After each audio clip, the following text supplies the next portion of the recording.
electronically sign Form 5500. My name is Bill Sunigal. I'm the Marketing Communication Director for the Retirement Advantage. Today's presenter is Jenny Nowak, Plan Administration Team Leader. Before we go any further, I just wanted to review some of the functionality of GoToWebinar. Your active participation is very important throughout the session.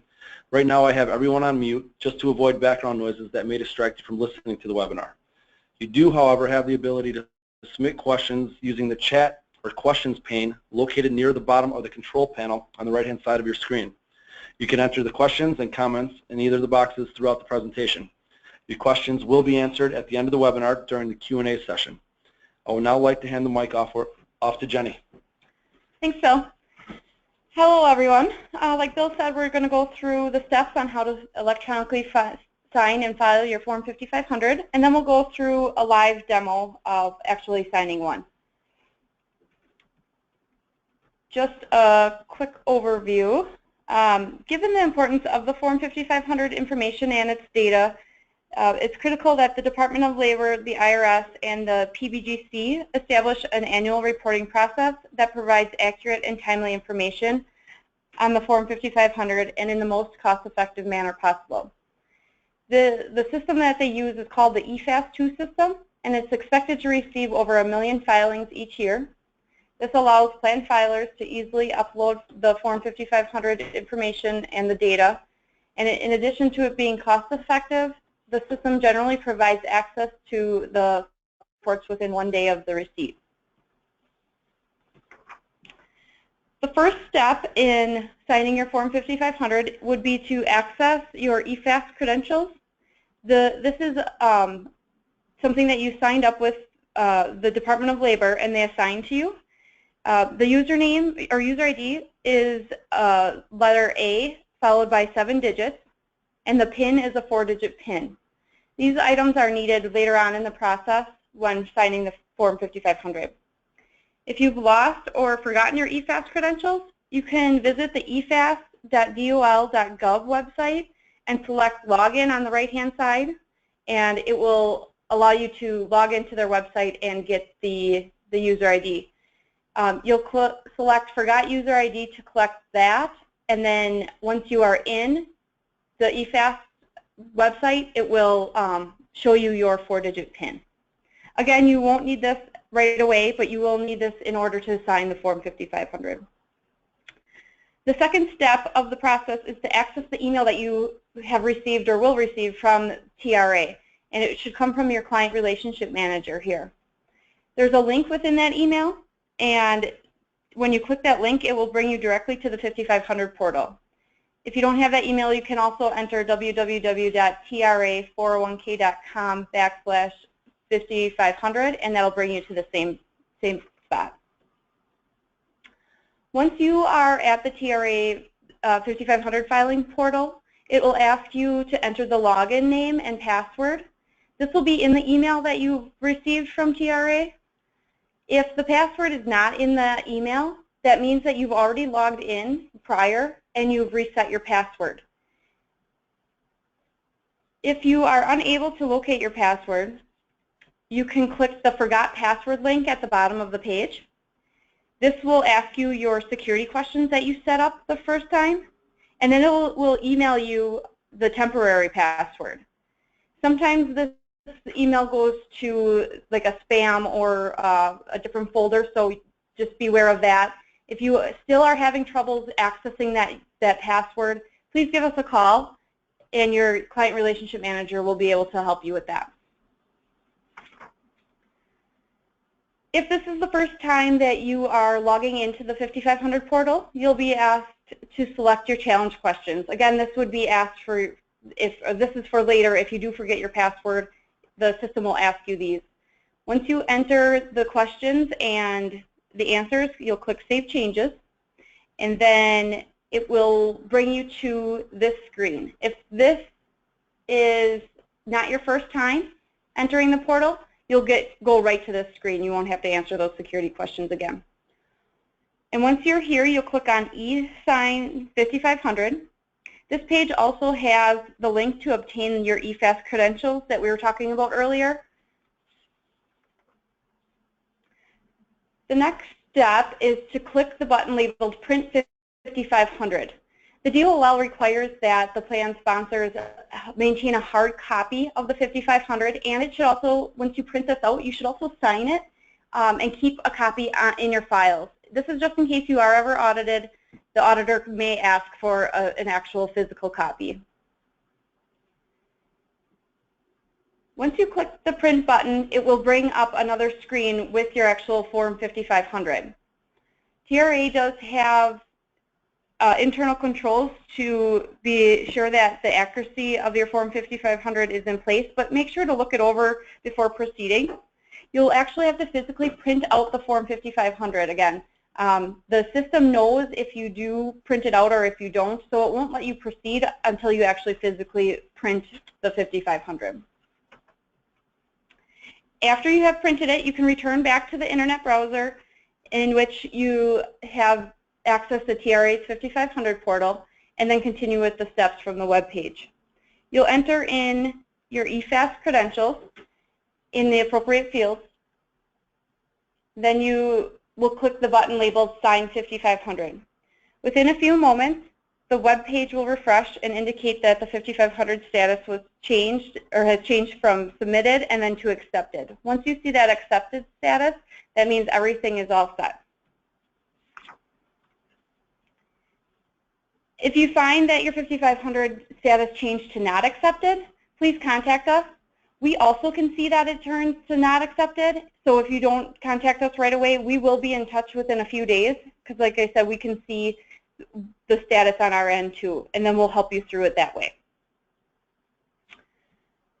Now we'll go through a live demo of those steps that I just went through. So this is the screen when you click the link from the email. This is the screen that you'll see, and you'll enter in the user ID and the password. Again, if the password isn't in that email, that means you've already set it up, and you can click that Forgot Password link if needed. If this is your first time getting into our portal, it will require you to answer these questions. One moment while I fill this out quick.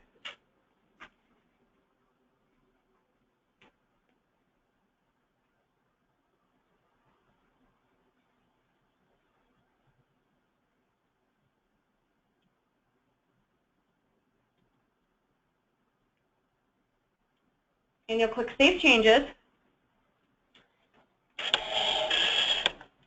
And you'll set up your own password for later. And again, if you've already signed in before and you have those security questions answered, this is the first screen you'll see. So from here, this is the link that we were talking about before for the EFAST. If you needed help, sorry, it's right here. If you needed help getting your EFAST credentials again, or if you haven't signed up for them yet, this is where another way you can obtain it. Once you have that, you'll click the E-Sign 5500. You'll click Print 5500, and this will bring up your actual form. You'll physically print it out, and then you'll go back to the portal here and enter in your DOL user ID and PIN. Again, this is typically a letter A with 7 digits for your user ID and a 4-digit PIN for the PIN. Once you're done with that, you can click the Sign 5500 button, and you're all set. You'll see the screen change, and it will move to the accepted status.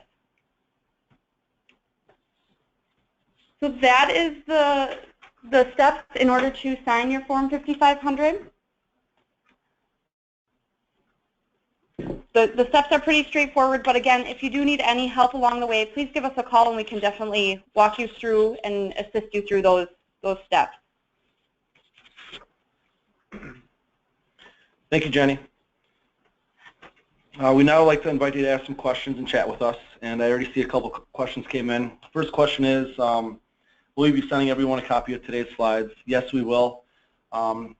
At the conclusion, after I download everything, you can expect to receive that tomorrow. You'll receive a copy of the deck as well as a link to view the recorded webinar in case you need a tutorial to walk through the steps.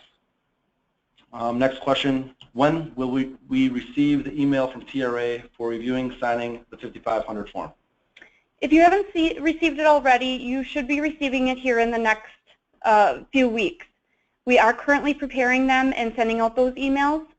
If you do have further questions on that, feel free to give your client relationship manager here at TRA a call, and they can give you a better time frame on that. Thank you. Where do I get my DOL PIN? That is where you can obtain, or you could go to that EFAST website. It's, again, efast.dol.gov. If you haven't already received it or set up your EFAST credentials, you can go to that website and click.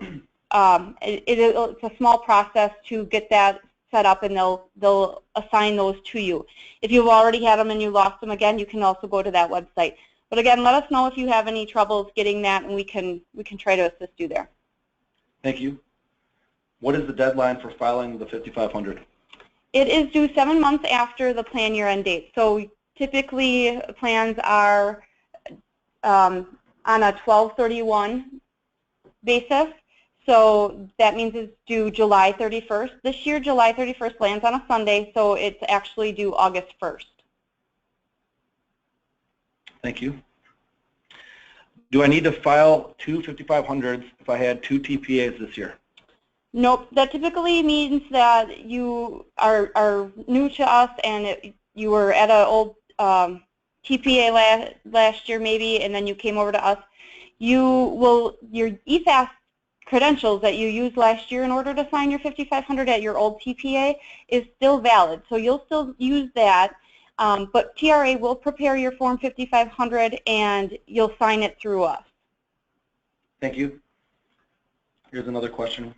There's going to be staff changes next year, January. So the person who signs the 5500 right now will no longer be here.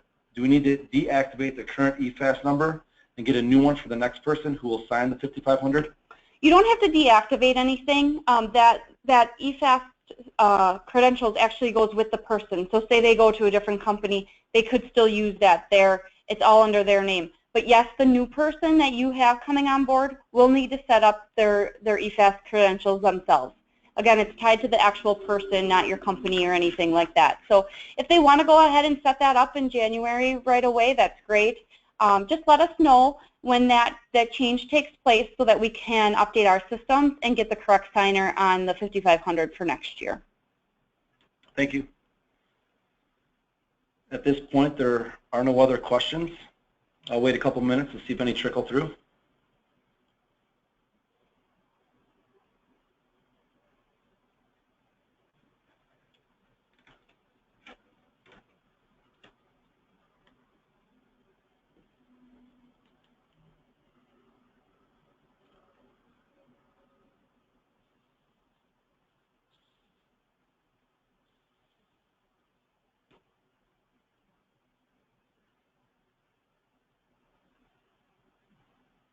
Okay. If there are no other questions, we're going to wrap up this webinar session. If you'd like to continue the conversation, you can contact your CRM directly at 888-872-2364. And as I alluded to earlier, I will be sending a copy of this deck to everybody that attended, and then a link to the recorded webinar for you to view, and all of our contact information is also included in there. Again, we appreciate your time, participation, and thank you very much, and have a good rest of the day.